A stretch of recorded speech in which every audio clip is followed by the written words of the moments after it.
let's talk about the sort of hostage-taking aspect of this, because there's a sort of critiques of the substance of the bill, and then there's the critiques of essentially incentivizing this again. So we saw it in 2011.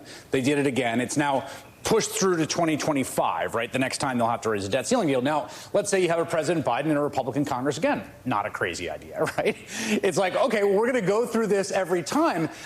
Has it changed anyone's thinking among your House colleagues that you have to get rid of this thing once and for all, whether it's to do what Gephardt did when he was your Democratic leader and essentially come together and just get rid of it statutorily, whether the White House has to look into saying, look, the Constitution doesn't allow us not to pay our debts. But where are you on that? Because that seems to me still the kind of unfinished business of this deal.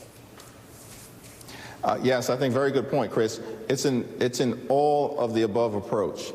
First thing that we have to do is get through this moment, make sure the country pays our bills, avoid a default, and we can continue to build an economy that works for everyday Americans, building upon the great record of accomplishment that came out of the last Congress.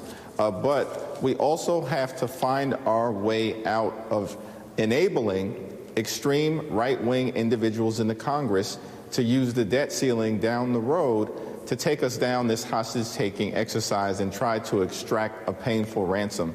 And so we need to look at the options legislatively. I think that would be the best solution that's in front of us, and to see where the opportunities are moving forward. McConnell had agreed on a proposal initially several years ago that would change the formula related to the debt ceiling and effectively give the administration, through the Secretary of Treasury, the ability and presumption to be able to do this without, Congress being able to weigh in at the front end.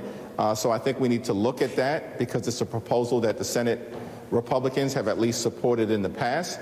And then the administration can explore, some of the options that may be available to it outside of the context of the crisis that we're in right now. Yeah, that's interesting. I'd forgotten the McConnell proposal was basically it defaults to it being raised. And if you want to stop it from being raised, then you have to act to pass legislation.